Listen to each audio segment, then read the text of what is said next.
და შემდეგი ზარი არის ეკატერინე მიშველაძე, ტელეწამყვანია, საინფორმაციო წამყვანია და უთხრათ რომ ვიღებთ სადაზღვევო კომპანიის რეკლამაში, მანქანამ უნდა გაიტანოს, მერე საკაცეთი გაიყვანონ და ესე თავს წევს და იძახის რომ არ მეშინია დაზღვევო. მე დაზღვევო.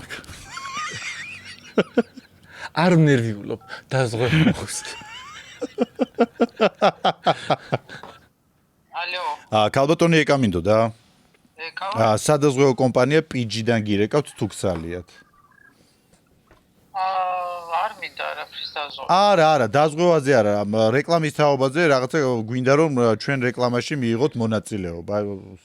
პატარა რეკლამა არის და რატომღაც გადაწყდა ესე რომ ერთხმათ რომ ქალბატონი ეკა უნდა იყოს ჩვენ რეკლამაში ჩვენი სახე. და რა უნდა გავაკეთო? ისეთი არაფერი, გზაზე გადადიხართ, მანქანა გაგიტანთ, მერე საკაცეთი გადაყავხართ და მერე თქვენ კადრში გამოდიხართ და ესე სახეს ღიმილიანი სახე დაცემულ ღიმილიანი სახით იძახით რომ მე არ მეშინია, მე დაზღვევა მაქვს. კაი. თან დაგაზღვევთ, ერთწლიანი უფასო დაზღვევა იქნება.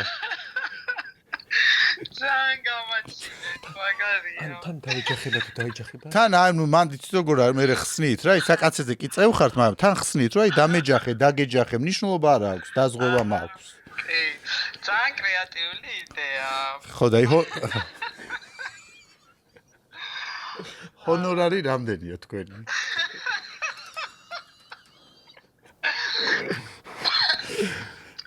არ მინდა აღარ შეწუხდეთ, მადლობა. ხუბრობა ჩაგეთვალათ. ეკა გამარჯობა გადაცემა სარკასტიკიდან გირეკავ. კირა დაზღვევა. რეკლამა გამოვიდო და წარმოვიდგინე უცბად. სერიოზულად რომ მიმეღო ესეთი შემოთავაზება და თან მე რო დავთანხმებულიყავი. თან რო ეცემი და საკაცეთი გაყავხარ და შენ მაინც ბედნიერის სახე რო გაქვს. ეკა ძალიან დიდი მადლობა რომ გვიპასუხებ. ხალხო, წარმატებები. ძალიან დიდი მადლობა, აბა მშვიდობიანი საღამო. კარგად. კარგად. კარგად აკვა. აი მე კარგად ვიცინე, სიმართლე რო გითხრა, წრემლები წამოვივიდა. წარმოვიდგინე. რო გადადის ზებრაზე. ვარტყავს, გრუზავიკი.